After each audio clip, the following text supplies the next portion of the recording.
Assalamualaikum warahmatullahi wabarakatuh. Halo semuanya, perkenalkan nama saya Lingga Larasati Elmira, NIM saya 031112200042. Saya merupakan mahasiswi Sekolah Tinggi Ilmu Ekonomi Suta Atmaja, program studi akuntansi semester 4. Di sini saya akan menjelaskan beberapa metode dalam analisis laporan keuangan. Yang pertama ada metode analisis perbandingan, yang kedua ada metode analisis tren, dan yang ketiga itu ada metode analisis common size. Tugas ini saya buat untuk memenuhi tugas ujian tengah semester mata kuliah analisis laporan keuangan dengan dosen pengampu Ibu Trisandi Eka Putri, SE MSI. Nah, teman-teman, kita mulai dengan analisis yang pertama, yaitu analisis perbandingan. Nah, di dalam analisis perbandingan ini terdapat dua jenis, yaitu ada analisis vertikal dan analisis horizontal. Nah, apa sih analisis vertikal? Jadi, analisis vertikal ini merupakan metode analisis perbandingan yang hanya membandingkan satu pos dengan pos lain di dalam suatu periode. Sedangkan untuk analisis horizontal, dia itu merupakan metode analisis perbandingan dengan membandingkan beberapa periode laporan keuangan. Sehingga nanti akan terlihat perubahan baik itu berupa kenaikan maupun penurunan atas komponen-komponen yang ada di dalam laporan keuangan tersebut. Nah, lalu di sini sudah tersedia laporan posisi keuangan milik PT Indonesian Tobacco Tbk periode 31 Desember 2021-2022. Nah, di sini ada aset lancar, yang dimana aset lancar ini terdiri dari kas dan bank, lalu ada piutang usaha, ada persediaan, dan ada biaya dibayar di muka. Nah, kita bakal menganalisis semua pos-pos yang ada di neraca ini satu-satu. Nah, yang pertama ada kas dan bank, di mana kas dan bank ini pada tahun 2021 dia nilainya 2 miliar 547 juta 308.222 rupiah, dengan pada tahun 2022 dia nilainya 1 miliar 582 juta 680.952 rupiah. Nah, sehingga dari data tersebut kita bisa tahu bahwa kas dan bank ini mengalami penurunan sebesar 964.627.270 rupiah. Nah, bagaimana cara menghitungnya? Jadi selisih naik turun ini dihitung dengan cara nilai pada tahun periode berjalan itu dikurangi dengan nilai pada tahun sebelumnya gitu. Nah, atau N2 dikurangi N1, nanti akan dapat selisih baik itu naik maupun turun. Nah, sekarang ada presentase naik atau turunnya, di mana presentase naik atau turunnya ini didapat dari selisih naik turun dibagi dengan tahun dasar atau tahun awal. Nah, di sini tahun dasarnya tahun 2021. Nanti akan lalu dikali dengan 100%. Nanti akan dapat presentase kenaikan atau penurunannya. Nah, untuk kas dan bank sendiri itu presentase penurunannya itu sebesar 37,87% dengan rasionya 0,62. Nah, kas dan bank ini mengalami penurunan karena disebabkan adanya penambahan atas pembelian persediaan, lalu ada pembayaran bayar di muka, lalu ada penambahan atas pembelian aset tetap dan lain-lain. Lalu ada piutang usaha, di mana piutang usaha ini pada tahun 2021 dia sebesar 14,8 miliar sekian, sedangkan pada tahun 2022 dia sebesar 6,3 miliar sekian. Nah, piutang usaha juga mengalami penurunan sebesar 57,36% atau 8 miliar 514 juta 680.775 rupiah dengan rasionya itu 0,43. Nah, piutang usaha ini mengalami penurunan karena adanya pembayaran atas piutang usaha dari pihak ketiga kepada PT Indonesian Tobacco Tbk. Lalu yang selanjutnya ada persediaan. Nah, persediaan ini mengalami kenaikan sebesar 23 miliar sekian dengan presentase kenaikannya itu sebesar 19,62% dan rasionya 1,20. Nah, persediaan ini mengalami kenaikan karena bertambahnya persediaan barang dagang yang akan dijual oleh PT Indonesian Tobacco Tbk. Lalu yang selanjutnya ada biaya dibayar di muka. Nah, biaya dibayar di muka ini pada tahun 2021 dia nilainya 97 juta sekian, dan pada tahun 2022 dia nilainya 158 juta sekian, sehingga dia itu apabila dia itu mengalami kenaikan sebesar 61 juta sekian dengan presentase kenaikannya itu sebesar 63% dan rasionya itu 1,63. Nah, biaya dibayar di muka ini bisa mengalami kenaikan karena sejalan dengan menurunnya jumlah kas dan bank yang dimiliki oleh PT Indonesia Tobacco Tbk serta karena adanya pembayaran biaya yang dilakukan oleh PT Indonesia Tobacco Tbk. Nah, sehingga apabila di total itu total aset lancar sebesar 138 miliar sekian, lalu ini pada tahun 2021 dan pada tahun 2022 dia sebesar 152 miliar sekian. Sehingga kenaikannya itu sebesar 14,2 miliar sekian dan presentasenya itu 10,33% dan rasionya 1,1. Nah, kenaikan aset lancar ini terjadi karena adanya peningkatan dari sisi persediaan serta biaya dibayar di muka. Lalu yang selanjutnya ada aset tidak lancar, di mana aset tidak lancar ini terdiri atas aset hak guna, lalu ada uang muka, aset tetap bersih yang telah dikurangi dengan penyusutan, lalu ada aset pajak tangguhan, dan aset lain-lain yang berupa hak guna bangunan. Nah, aset hak guna ini pada tahun 2021 dia nilainya 2 miliar sekian dan pada tahun 2022 dia meningkat menjadi 4,4 miliar sekian dan peningkatannya itu sebesar 97% dengan nilainya itu 2 miliar sekian, rasionya 1,97. Lalu yang selanjutnya ada uang muka. Nah, uang muka juga mengalami uang muka itu mengalami penurunan sebesar 200 juta sekian. Penurunannya ini itu presentasenya mencapai 92,19%. Dengan rasionya itu 0,8.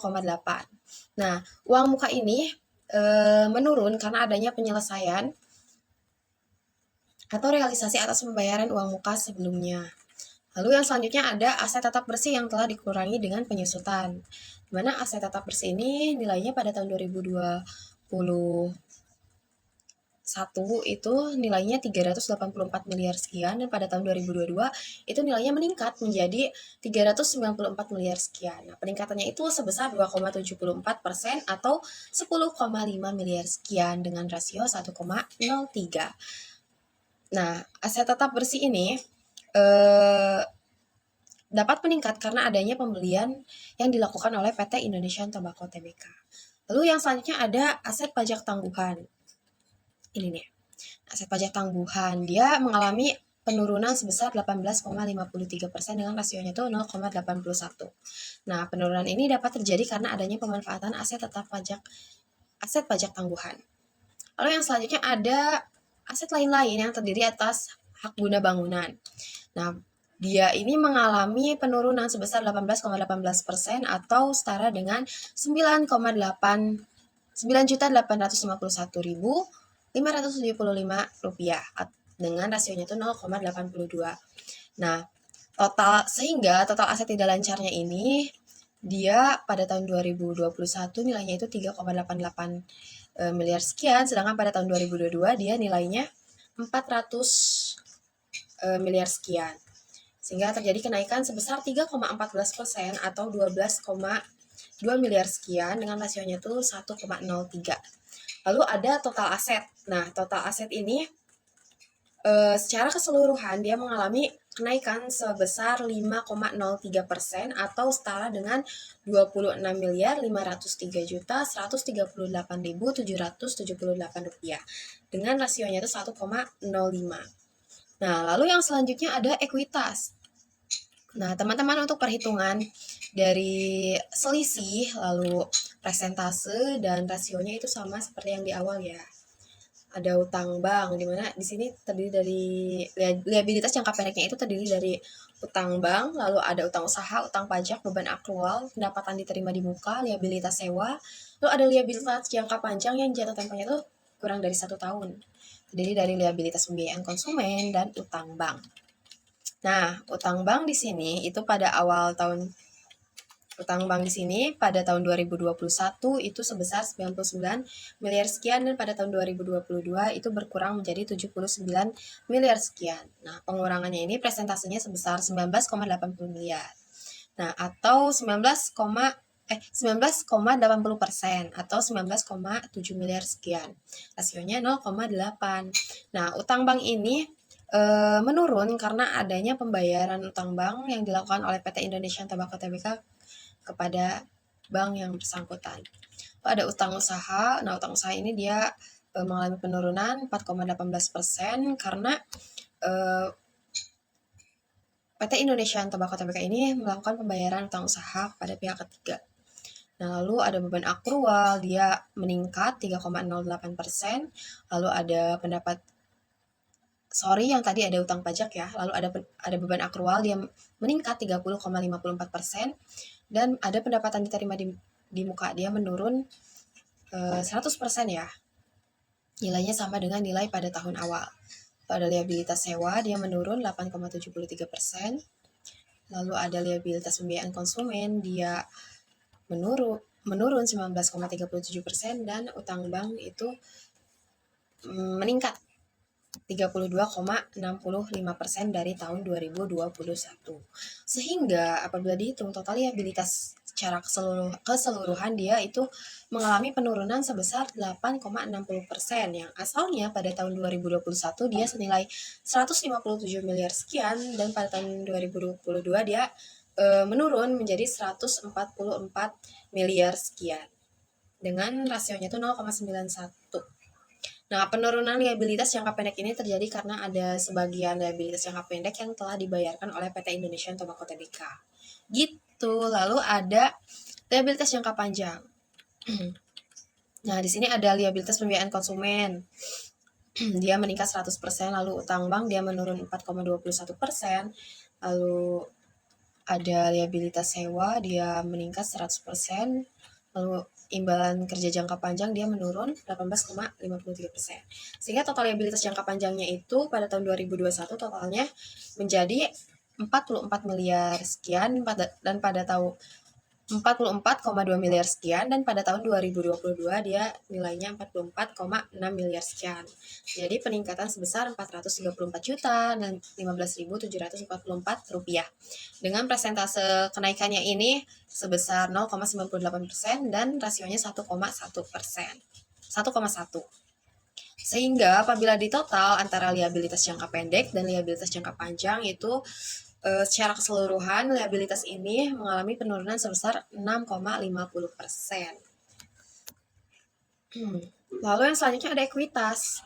Nah, ekuitas ini terdiri dari modal saham, lalu ada tambahan modal di store, ada surplus revaluasi, dan saldo laba atau laba tahun berjalan. Nah, modal saham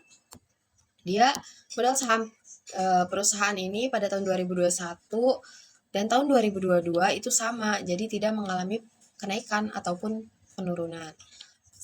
Ini juga berlaku dengan tambahan modal di store. Dia pada tahun 2021 dan tahun 2022 itu tidak mengalami kenaikan maupun penurunan.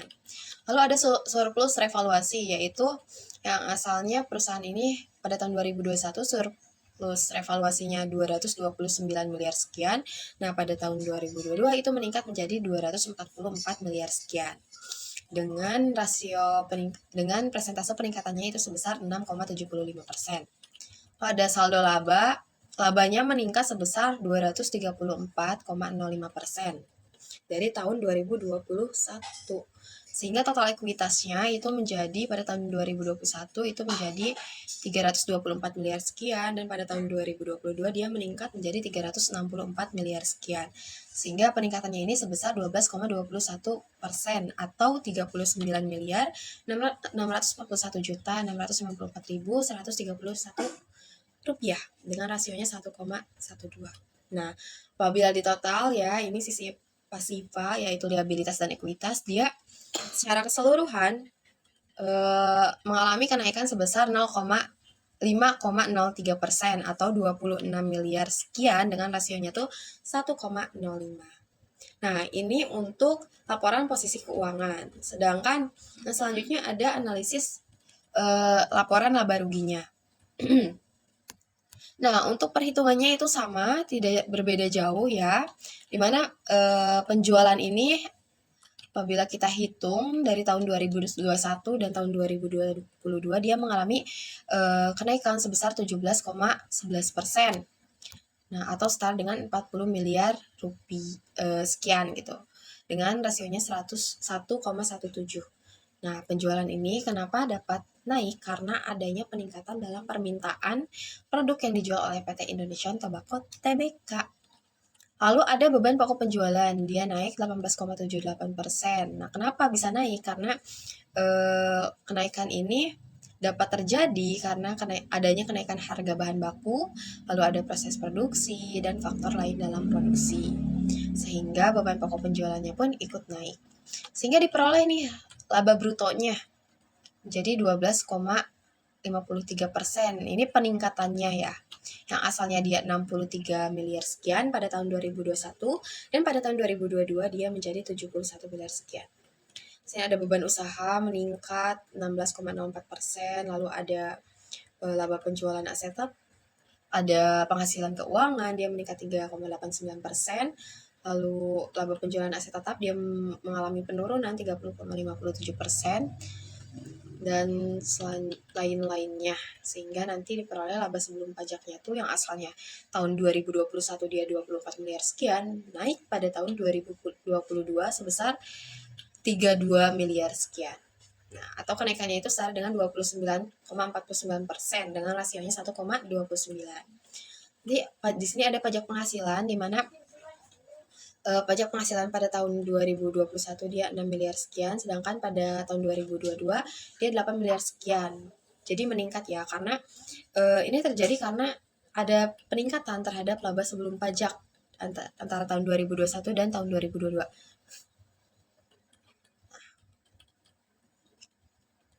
Nah, selain itu ada penghasilan komprehensif lain-lain yang terdiri dari pengukuran kembali atas liabilitas imbalan kerja, lalu ada peningkatan revaluasi aset tetap, lalu ada pajak penghasilan terkait, dan item yang diklasifikasikan ke laba rugi. Nah, untuk pengukuran kembali atas liabilitas imbalan kerja, dia menurun dari tahun sebelumnya sebesar 10,73%, lalu ada peningkatan revaluasi aset tetap, dia menurun 41,02%, lalu ada pajak penghasilan terkait, dia bertambah 10,73%, sedangkan item yang akan direklasifikasikan dia tidak mengalami penambahan maupun penurunan, jadi nilainya tetap 0 ya teman-teman. Lalu sehingga total laba komprehensif tahun berjalannya itu mengalami penurunan sebesar 11,62% atau setara dengan 5,2 miliar sekian. Seperti itu. Ini untuk analisis perbandingan. Nah, selanjutnya akan dijelaskan mengenai analisis tren. Nah, teman-teman, sekarang kita lanjut ke pembahasan analisis tren atau metode yang kedua. Jadi, analisis tren ini merupakan metode analisis laporan keuangan yang biasanya hasilnya ini dinyatakan dalam presentase tertentu. Nah, analisis tren ini menggunakan analisis horizontal dengan terdiri dari beberapa periode yang biasanya maksimal periode laporan keuangan yang dianalisisnya ini adalah 2 atau 3 periode. Nah, kalau di analisis tren ini terdapat rumus karena dia menggunakan presentase tertentu. Ini ada rumusnya untuk angka indeksnya, yaitu tahun pembanding dibagi tahun dasar dikali 100%. Nah, untuk tahun pembanding ini adalah tahun berjalan atau tahun 2022. Dan tahun dasarnya di sini adalah tahun 2021. Itu. Nah, kita langsung mulai aja. Di sini ada aset lancar ya teman-teman, yang terdiri dari kas, utang, persediaan, dan biaya dibayar di muka. Ini masih sama laporannya seperti yang ada pada analisis perbandingan.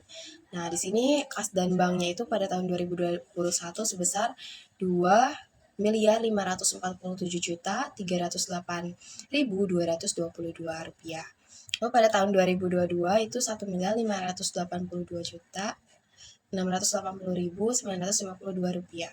Nah, untuk menghitung trennya ini kita menggunakan angka indeks, rumusnya seperti ini, yaitu tahun pembanding dibagi tahun dasar dikali 100%. Nah, tahun pembandingnya adalah tahun 2022 atau tahun berjalan. Lalu tahun dasarnya di sini adalah tahun 2021 atau tahun awalnya. Nah, ini cara menghitungnya. Tinggal tahun 2022 dibagi tahun 2021 dikali dengan 100%. Seperti itu. Nanti di sini tren kas dan bank itu sebesar 62,13%, atau apabila kita dapat simpulkan itu kas dan bank yang ada pada akhir tahun 2022 itu sebesar 62,13% dari tahun 2021 atau 37,87% lebih rendah daripada jumlah kas dan bank pada tahun 2021. Lalu yang selanjutnya ada piutang usaha. Nah, untuk mencari trennya itu nilainya masih sama, yaitu nilai tahun 2022 atau tahun pembanding dibagi dengan tahun dasar tahun 2021 sehingga trennya itu sebesar 42,64%, atau apabila kita tarik kesimpulan bahwa piutang usaha yang ada pada akhir tahun 2022 itu sebesar 42,64% dari tahun 2021 atau 57,36% lebih rendah daripada tahun 2021. Nah, untuk persediaan dan biaya di muka perhitungannya sama. Di sini persediaan itu trennya 119,62% atau 19,62% lebih besar daripada tahun 2021. Lalu yang selanjutnya ada biaya di muka, dia 163% dari tahun 2021 atau 63% lebih besar daripada tahun 2021. Sehingga total aset lancarnya itu apabila dihitung secara keseluruhan itu menjadi trennya itu 110,33% atau 10,33% dari tahun 2021. Sehingga ini berarti lebih besar daripada tahun 2021 total aset lancarnya. Lalu untuk aset tidak lancar dia sama perhitungannya, di mana aset hak guna dia trennya 197,05% atau 97,05% lebih besar daripada tahun 2021. Lalu ada uang muka, di mana uang muka ini 7,81% lebih rendah daripada tahun 2021. Dia trennya 7,81%. Sehingga dari tahun 2021, sehingga apabila dihitung itu 92,19% lebih rendah daripada tahun 2021. Nah, aset tetap bersih dia 102,74. Berarti dari tahun 2001 ya, 2021 sehingga dia 2,74% lebih besar dari tahun 2021 nilainya. Sini ada aset pajak tangguhan 81,47, lalu ada hak guna bangunan trennya itu 81,82, sehingga total aset lancarnya itu apabila dikalkulasikan perhitungan trennya itu 103,14% atau 3,14% lebih besar daripada tahun 2021.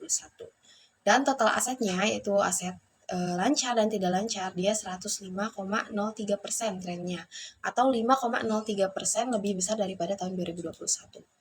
Lalu yang selanjutnya untuk liabilitas dan ekuitas. Nah, untuk liabilitas sendiri itu ada liabilitas jangka pendek dan jangka panjang. Ini laporan keuangannya masih sama dengan yang sebelumnya, di mana liabilitas jangka pendeknya itu terdiri dari utang bank, utang usaha, utang pajak, beban akrual, lalu pendapatan diterima di muka, ada liabilitas sewa, liabilitas jangka panjang yang jatuh temponya kurang dari 1 tahun yang berupa liabilitas pembiayaan konsumen dan utang bank. Nah, di sini utang bank dia trennya tuh 80,20%. Artinya dia 19,80% lebih rendah daripada tahun 2021 nilainya. Berkurang ya. Lalu pada utang usaha dia 95,82% atau 4,18% lebih rendah daripada tahun 2021. Utang pajak dia 103,08% atau 3,08% lebih tinggi daripada tahun 2021. Lalu yang selanjutnya ini sama, sehingga total liabilitas jangka pendeknya itu 91,40% atau 8,60% lebih rendah 8,60% lebih rendah daripada tahun 2021. Trennya menurun ya. Lalu liabilitas jangka panjang sama, di mana total liabilitas jangka panjangnya itu 100,98%. Jadi dia 0,98% lebih besar daripada tahun total liabilitas jangka panjang di tahun 2021. Sehingga total liabilitasnya menjadi 93,50% di sini. Atau 6,50% lebih rendah daripada tahun 2021. Nah, untuk ekuitas yang terdiri dari modal saham, tambahan modal store, lalu ada surplus evaluasi dan laba tahun berjalan. Di sini modal saham dia dan tambahan modal di store trennya tetap ya 100% karena tidak mengalami kenaikan atau penurunan tren. Nilainya sama. Lalu untuk surplus revaluasi dia 106,75% trennya atau 6,75% lebih besar daripada tahun 2021. Nah, lalu di sini ada laba tahun berjalan di mana trennya 334,05% atau 234,05% lebih tinggi daripada tahun 2021. Sehingga total ekuitasnya itu mengalami peningkatan tren dari tahun sebelumnya atau tahun 2021 sebesar 12,21%.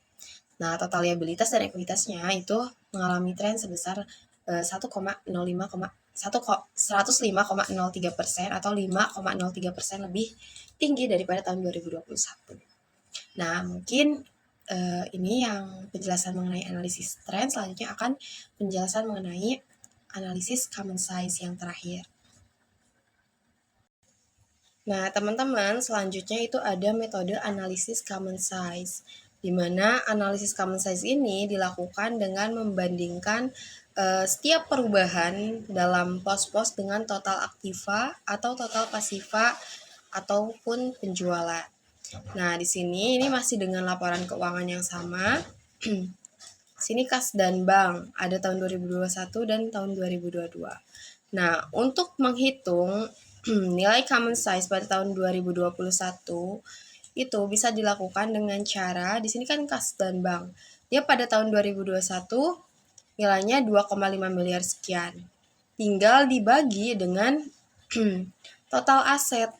Jadi dibaginya bukan dengan total aset lancar melainkan dengan total keseluruhan aset. Seperti itu. Nah, lalu untuk tahun 2022 dia sama, di mana nilai kas dan bank pada tahun 2022 itu dibagi dengan total aset pada tahun 2022. Seperti itu. Nah, untuk analisisnya itu kas dan bank pada tahun 2021 itu jumlahnya 0,48% dan pada tahun 2022 jumlahnya 0,29%. Lalu untuk piutang usaha, nah piutang usaha yang ada pada tahun 2021 dia berjumlah 2,82% dari total aktiva. Dengan kata lain bahwa setiap Rp1 aktiva itu diinvestasikan kepada piutang usaha sebesar 0,3. Nah, 0,3 ini didapat dari 1 atau Rp1 dikali dengan nilai common size piutang usaha. Seperti itu. Nah, untuk tahun 2022 dia piutang usaha yang ada pada akhir tahun 2022 itu berjumlah 1,14% dari total aktiva, atau dengan kata lain bahwa setiap Rp1 aktiva itu diinvestasikan kepada piutang usaha sebesar 0,01. Ini cara menghitungnya juga sama, yaitu 1 dikali dengan 1,14%. Nah, yang selanjutnya ada persediaan di mana pada tahun 2021 dia 22,95% dan pada tahun 2022 dia 26,14%. Nah, pada tahun 2021 sisa persediaan yang ada itu sebesar 22,95%, atau dengan kata lain bahwa setiap Rp1 itu diinvestasikan kepada persediaan sebesar 0,23 rupiah. Lalu yang selanjutnya ada biaya dibayar di muka, dia 0,2% di tahun 2021 dan di tahun 2022 dia 0,03%. Seperti itu. Lalu ada selanjutnya total aset lancar secara keseluruhan. Itu pada tahun 2021 dia 26,27% dan pada tahun 2022 dia 27,60%. Nah, untuk tahun 2021 total aset lancar itu sebesar 26,27%, atau dengan kata lain bahwa setiap Rp1 aktiva diinvestasikan kepada aset lancar sebesar Rp0,26. Lalu pada tahun 2022 dia sebesar 27,60%, atau dengan kata lain bahwa setiap Rp1 aktiva itu diinvestasikan kepada aset lancar sebesar Rp0,28. Lalu yang selanjutnya itu ada aset tidak lancar, di mana aset hak guna pada tahun 2021 dia 0,43%, dan pada tahun 2022 dia 0,81%. Selanjutnya uang muka dia pada tahun 2021 dia 0,05%, dan pada tahun 2022 dia 0,00%. Lalu ada aset tetap bersih yang sudah dikurangi dengan penyusutan, dia pada tahun 2021 itu sebesar 72,94%, dan pada tahun 2022 itu sebesar 71,35%. Nah, pada tahun 2021 dia kan nilainya 72,94%. Itu artinya bahwa setiap Rp1 aktiva itu diinvestasikan kepada aset tetap sebesar 0,73. Nah, ini pun sama, bahwa pada tahun 2022 dia kan nilainya sebesar 71,35%. Nah, itu artinya bahwa setiap Rp1 aktiva itu diinvestasikan kepada aset pajak tangguhan kepada aset tetap itu sebesar 0,71. Aset pajak tangguhan, lalu ada hak guna bangunan, dan total aset tidak lancar itu pada tahun 2021 itu sebesar 73,73%, atau dengan kata lain itu setiap Rp1 aktiva itu diinvestasikan kepada aset tidak lancar sebesar 0,74. Lalu pada tahun 2022-nya itu sebesar 72,04%, atau sebesar atau dengan kata lain bahwa setiap Rp1 itu diinvestasikan kepada aset tidak lancar sebesar 0,72. Sehingga total asetnya itu menjadi 100% ya di sini. Lalu ada liabilitas dan ekuitas. Ini juga sama untuk perhitungannya. Yang dimana di sini ada liabilitas jangka pendek, lalu ada utang bank. Utang bank pada tahun 2021 itu nilainya 18,92%, atau setiap Rp1 aktiva itu dibiayai dengan utang bank sebesar 0,19. Lalu pada tahun 2022 dia nilai utang banknya 14,44%, atau setiap Rp1 aktiva itu dibiayai oleh utang bank sebesar 0,14. Ini pun sama utang usaha.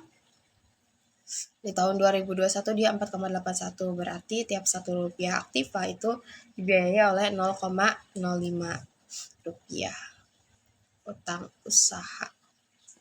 Nah, ini pada tahun 2022-nya itu nilainya 4,39%, atau setiap Rp1 aktiva itu dibiayai oleh utang usaha sebesar 0,04. Ini pun ada utang pajak, lalu ada beban akrual, ada pendapatan diterima di muka, liabilitas sewa. Ini semuanya perhitungannya sama ya. Lalu ada total liabilitas jangka pendek, yaitu pada tahun 2021 dia total liabilitas jangka pendeknya itu sebesar 29,96, atau setiap Rp1 aktiva itu dibiayai oleh liabilitas jangka pendek sebesar 0,30 rupiah.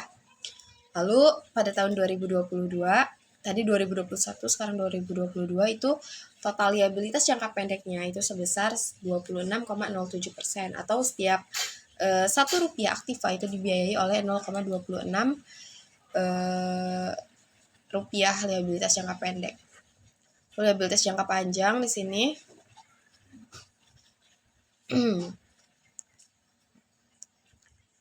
dia liabilitas pembiayaan konsumen tahun 2021 dia 0%, 2022 dia 0,18, lalu utang bank dia 7,05%, atau setiap Rp1 itu dibiayai, Rp1 aktiva itu dibiayai oleh utang bank sebesar 0,07. Tuh, yang tahun 2022-nya dia 6,43%. Nah, total liabilitas jangka panjangnya tahun 2021 dia 8,40%, atau setiap Rp1 aktiva itu dibiayai oleh liabilitas jangka panjang sebesar 0,08. Lalu yang selanjutnya ada tahun 2022 itu liabilitas jangka panjangnya sebesar 8,07% atau setiap 1% aktiva itu dibiayai oleh liabilitas jangka panjang sebesar 0,08. Nah, total liabilitasnya pada tahun 2021 dia 38,36% atau setiap satu rupiah aktiva itu dibiayai oleh liabilitas sebesar 0,38. Nah, pada tahun 2022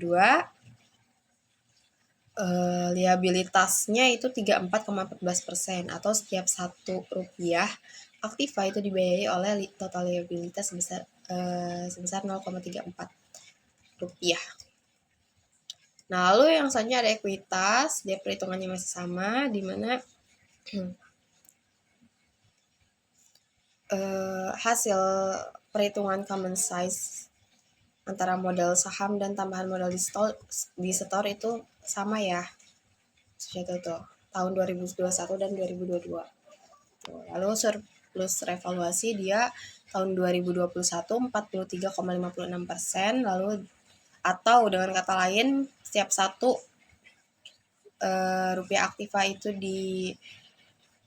dibiayai oleh ekuitas sebesar 0,44 rupiah. Nah, pada tahun 2022 itu sebesar 44,27% atau setiap satu rupiah aktiva itu dibiayai oleh surplus revaluasi sebesar 0,44. Ini sama. Nah, total ekuitas di sini 61,64% untuk tahun 2021 dan 65,68% untuk tahun 2022. Nah, di sini total liabilitas dan ekuitasnya adalah 100%. Nah, berbeda dengan yang tadi, untuk laporan laba rugi, kita 100%-nya itu ada di penjualan. Jadi, untuk menghitung hasil common size dari beban pokok penjualan, itu contohnya ya, itu diambil dari beban pokok penjualan di tahun 2021 misalnya dibagi dengan total penjualan. Nah, yang lainnya pun sama. Jadi untuk misalkan laba bruto, dia berarti laba bruto 2021 dibagi total penjualan tahun 2021. Lalu di sini ada beban usaha, berarti total beban usaha tahun 2021 dibagi total penjualan tahun 2021 dan seterusnya. Yang tahun 2022 juga sama cara mengerjakannya ya. Nah, di sini beban pokok penjualan itu 3,24% di tahun 2021 atau setiap satu rupiah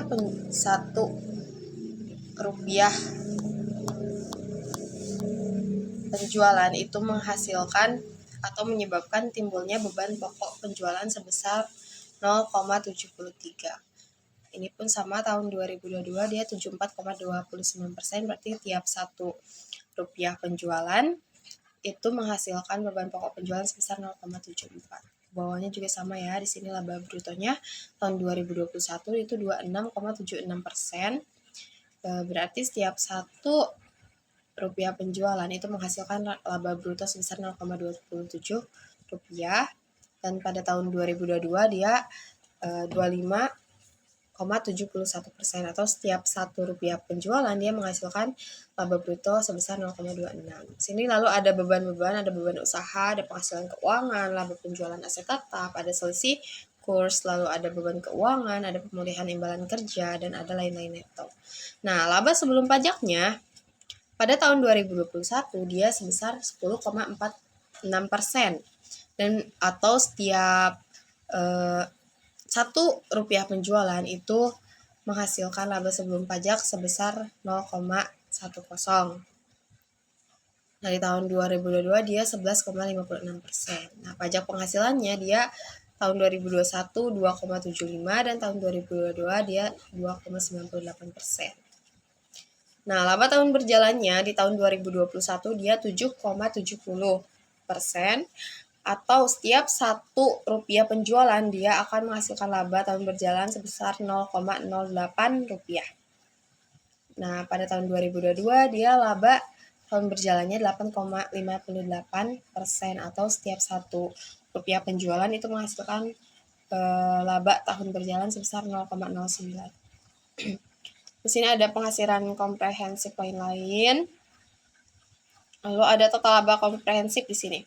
Di mana total laba komprehensif adalah 18,81% di tahun 2021 dan 14,20% di tahun 2022.